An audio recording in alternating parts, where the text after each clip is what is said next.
Mambo vipi mtazamaji wa Bongo Plus TV na 96 Linki, karibu sana kwenye exclusive interview nyingine tena. Mimi naitwa Victor Madaha. Asante sana nyingi kwa wewe ambaye umekuwa ukiendelea kwa mwanafamilia. Na fresh sana maoni yenu. Watu wengi sana mko mkisuggestion kwamba kuna jambo hili inabidi ongee na mtu fulani, mtafute mtu fulani, na wale pia ambao mko mkitoa maoni yenu kwamba sasa katika kipindi hiki kinafaa kizungumziwe kitu hiki, ama mimi niko sehemu fulani naangalia interview nikiwa Morogoro, naangalia nikiwa labda Dubai, naangalia nikiwa Marekani, London. Yote maoni hayo mimi nayasamini sana. Nyuma ya kamera kama kawaida yupo Riziki bwana, na niko na kakaangu Zungu. Zungu, kwema lakini? Kwema kabisa. Mambo vipi? Sasa mambo anasemaje? Mwenyezi Mungu mkubwa na nabaki kuwa mkubwa. Tuko vizuri. Hofu kwako, mambo vizuri? Namshukuru Mungu bwana. Imepita miezi miwili hivi. Mwezi kama nani? Mwezi na. Mwezi na. Na hongera pia. Mapokezi ile interview alipokelewa vizuri sana. Mungu mkubwa niliona. Kwa nzuri sana. Una fan base kubwa kaka. Tuna fan base kubwa kwa sababu tulitumia 96 link na Asante lakini watoto wasamee kilichotokea. Sasa tumeshahitimisha hili jambo. Tuliona barua kutoka bodi ya waandishi wa habari Tanzania, ithibati ambayo ndio ina mamlaka na waandishi wote. Ilifanywa kikao kizuri. Tukakubaliana sikutumia maneno ya staha, hata kama kero ni kweli ilikuwepo. Neno mpumbavu alikustahili kuwepo. Na mimi nikaomba radhi. Unajua Waswahili wanasema ukiwa na furaha sana au na hasira sana, jichunge sana kuzungumza na kutoa maamuzi.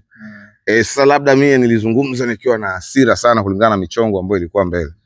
So ndicho kilichotokea. Kwa hiyo umeona nimepewa pale onyo kali na bodi, na mimi nimetii. Of course pia tulikuwa na kikao kizuri sana na bodi. Unajua ukiitwa na wale wazee wa ithibati pale posta, unasema sasa leo ndo naikuwa mtukati itakula kwangu, nimeitwa na ithibati kwa sababu ithibati ndo anaamua, ndo anakupa leseni ya kutangaza kwa sababu bila kitambulisho chao.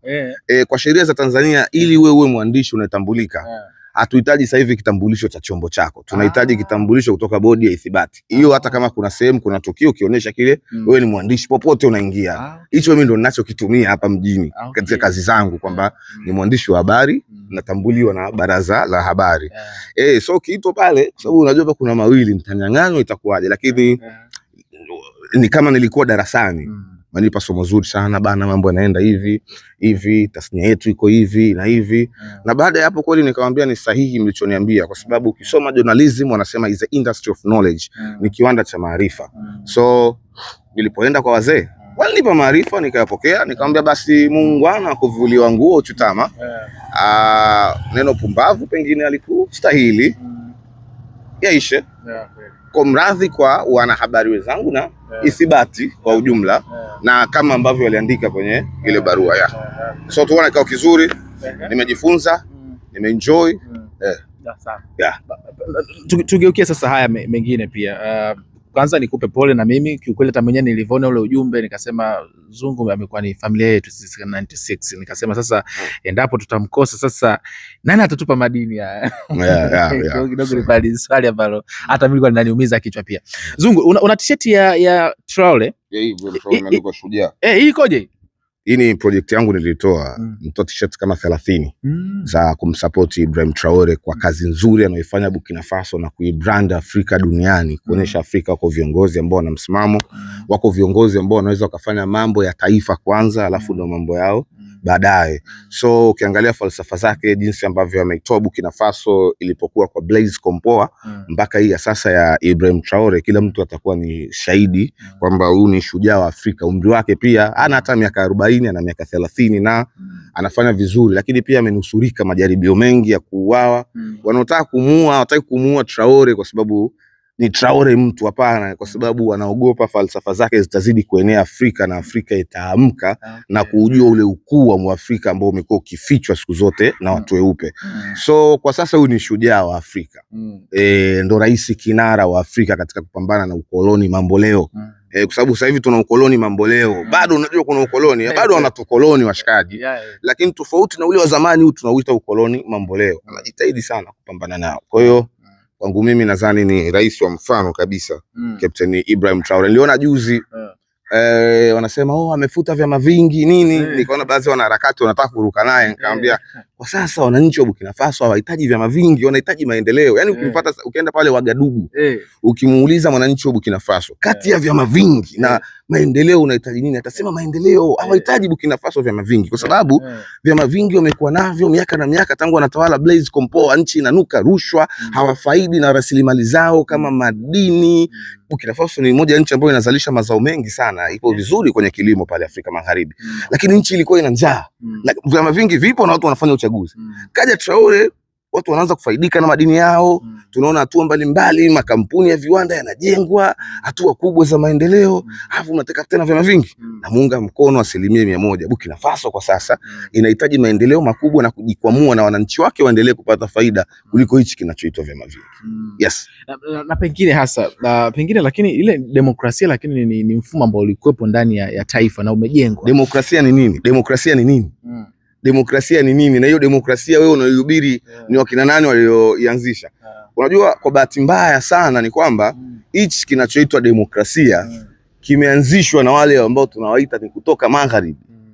Zamani sisi wa Afrika tulikuwa tuna utawala wetu, demokrasia yetu ilikuwa ni mfalme ni yule, akifa mfalme huyu anaendelea mfalme mwingine. Walipokuja wenyewe wakatuingizia mavirus yao haya, ndio maana sasa hivi tunapigana wenyewe kwa wenyewe. Zamani ilikuwa ni ugomvi baina ya falme na falme, kugombea maeneo. Walipokuja wenyewe kutubadilishia falsafa na wakakileta hicho kinachoitwa demokrasia, sasa hivi tunapigana wenyewe kwa wenyewe kwa sababu ya kugombania nani awe rais, au kwa sababu ya kung'ang'ania mtu fulani aendelee kuwa rais. Lakini zamani tulikuwa hatuna mambo. Kwa hiyo demokrasia inategemea unaitafsiri vipi. Demokrasia ni pamoja na maendeleo, si kuchagua tu. Yes. Na Afrika tulivyo sisi hapa Afrika, hata tuhitaji demokrasia, tunahitaji maendeleo. Kwa sababu demokrasia ni pamoja na maendeleo. Kwa sababu mimi nakueleza ukweli, hii demokrasia tangu imeletwa hapa Afrika ina miaka mingapi na Afrika haijaendelea, iko tu tunapigana demokrasia leo hivi. Tunahitaji maendeleo kuliko demokrasia, kwa sababu demokrasia tumekuwa nayo muda mrefu na hatujaona faida yake katika maendeleo. Kwa Burkina Faso wanahitaji maendeleo kuliko demokrasia, kwa sababu wameishi katika demokrasia chini ya Blaise Compaoré kwa muda mrefu na kupata maendeleo ambayo wanayapata sasa hivi chini ya Ibrahim Traore ambaye amefuta hicho kinachoitwa demokrasia ya mfumo wa vyama vingi. Mshirika wake Putin, rais wa Urusi, mwanzo walikuwa wanaiva sana, mikutano kwa ni mingi sana nakutana nao, hatuoni hiyo kitu sasa hivi. Nini kinachoendelea between kati yao? Hapana, biashara kati ya Burkina Faso na Urusi inaendelea pakubwa. Na Urusi makampuni yake yanaendelea kuwekeza kwa wingi pale Burkina Faso. Maraisi hawakutani kama mimi ninavyokutana na girlfriend wangu ama bosi wangu pale ofisini. Wanakutana kwa ajenda na taratibu maalum. Ukiniambia ataenda lini Moscow, kwa ratiba ninavyoifahamu mimi, uelewa wangu mdogo, nadhani mwaka huu mwezi wa 9 Traore ataenda tena Moscow, kwa sababu kuna mkutano kati ya viongozi wa Afrika pamoja na rais wa Urusi Vladimir Putin. Mwanzo alikuwa anafanya hivyo kwa sababu ndo kwanza alikuwa anaingia madarakani. Kwa anaingia madarakani, anatoka magharibi kwa Burkina Faso anaenda mashariki kwa kina China na Urusi. So alikuwa anahitaji kukutana na viongozi kama kina Putin kwa ajili ya kuweka mipango sawa, mipango ya maendeleo, mipango ya kumlinda, mipango pia ya kukabiliana na waasi, kwa sababu usisahau moja kati ya tatizo kubwa ambalo linamsumbua Traore pale Burkina Faso ni waasi. Waasi bado wanadhibiti baadhi ya maeneo na jeshi limekuwa likiendelea kupambana. Okay, sawa kabisa.